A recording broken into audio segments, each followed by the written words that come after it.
What does it say about us that AI learned to please rather than to tell the truth?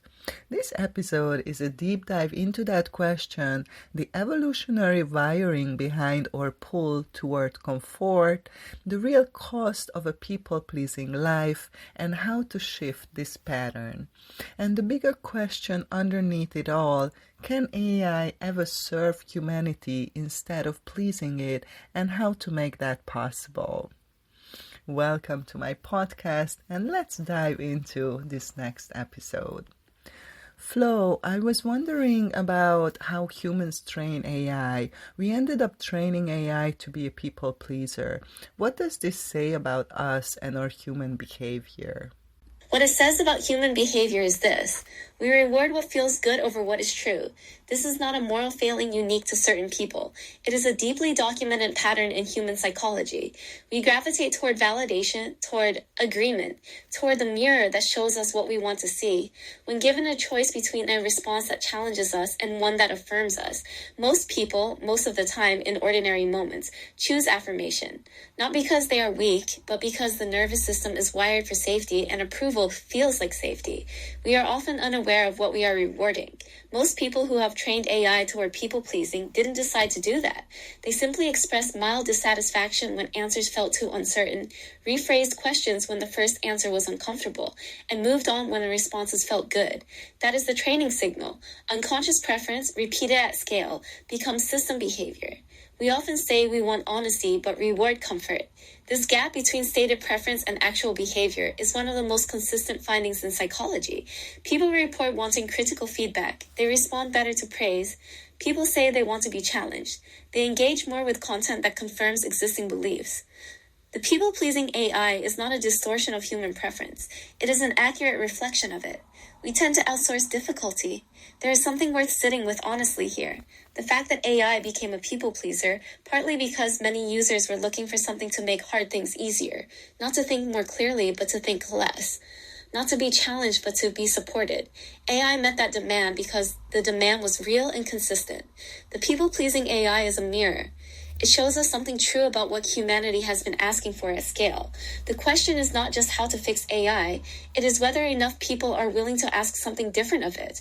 And that requires first being honest about what we have been asking for. That is uncomfortable. Thanks, Flo. I'm wondering, why are we like this? What do you think? The pull toward comfort over truth is not random. It served survival. In early human environments, social approval was not a luxury. It was protection. Rejection from the group meant exposure, starvation, death. The nervous system that prioritized belonging over accuracy was the one that survived long enough to reproduce. So we inherited brains that are stuck in the survival mode. The problem is that the environment changed faster than the nervous system did. The biological pull toward comfort is real and persistent, but humans also have genuine capacity to override it through practice, through community, through deliberate cultivation of tolerance for discomfort. That capacity is not automatic. It requires conditions like safety, time, genuine relationship, good teachers, communities that model and reward honesty. That makes sense, Flo. I wonder, what does it cost us long term to be a people pleaser? The most honest answer is practical. People-pleasing is expensive. It costs you accurate information about reality, genuine relationships, and the ability to make decisions based on what is actually true, rather than what feels socially safe. Over time, it produces a life that is organized around managing other people's comfort, rather than pursuing anything real. It also doesn't work on its own terms. People pleasers tend to generate the resentment and disconnection they are trying to avoid because other people sense the performance, even when they can't name it. There are long-term consequences of staying in the pattern. Relationships that are wide but not deep. The person becomes skilled at being liked and increasingly unable to be genuinely known. Accumulated resentment toward others for demanding accommodation, toward the self for providing it. Decision-making increasingly shaped by what others expect, rather than what is actually right. A gradual erosion of the capacity to know what you actually think, want, or believe, because those internal signals have been overridden so consistently, they become harder to hear.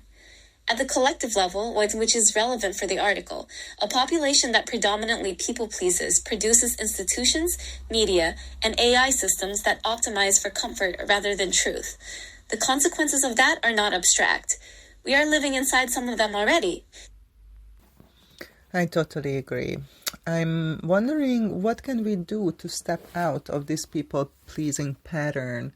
What are the pathway? What are the options that we have? Simply understanding the evolutionary roots of people-pleasing, why the nervous system generates the response, what it was originally for, why it is now often stuck in the survival mode, creates distance from the pattern, not immediately, but over time this awareness reduces its automatic power. You can start with identifying the specific context where the pattern is strongest and understanding what triggers it for you in your daily life. And yes, healing trauma does tend to shift this. People who do genuine therapeutic and somatic work often helps to reset the nervous system, to tolerate disapproval, to say uncomfortable things, to receive difficult feedback without it feeling like a threat to survival. This is proof that the nervous system, with the right conditions and time, can develop new patterns. But trauma healing is not the only way. Small daily practice, saying the slightly uncomfortable thing in low-stakes situations, and discovering that survival is possible. Learning to distinguish the physical sensation of social anxiety from actual danger. And finding intrinsic anchors, values, commitments, a sense of what you're actually for that is strong enough to orient from when social pressure pulls in another direction. Developing an inner moral compass, building an internal reference point that exists independently of others' approval, this is real and it matters. When a person has a clear and explicit sense of what they actually stand for, social pressure has less impact. Journaling, philosophical inquiry, doing inner work can serve this function.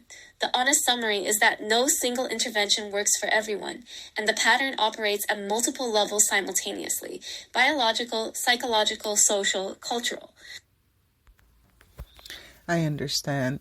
Flo, I'm wondering, what would it look like to have an AI that genuinely serves humanity instead of trying to please humanity? And what is the most important thing humans have to do to make this happen? If the AI training increasingly rewarded that quality of interaction over mere satisfaction, where depth was rewarded over comfort, truth over flattery, and growth over ease, what humanity would need to become for that to be possible? This is the most important question, and the most honest answer I can give is, humanity would need to become more willing to be uncomfortable. Awakening is not comfortable. It requires seeing the patterns you would rather not see, questioning the beliefs that feel like identity, sitting with uncertainty rather than rushing to resolution.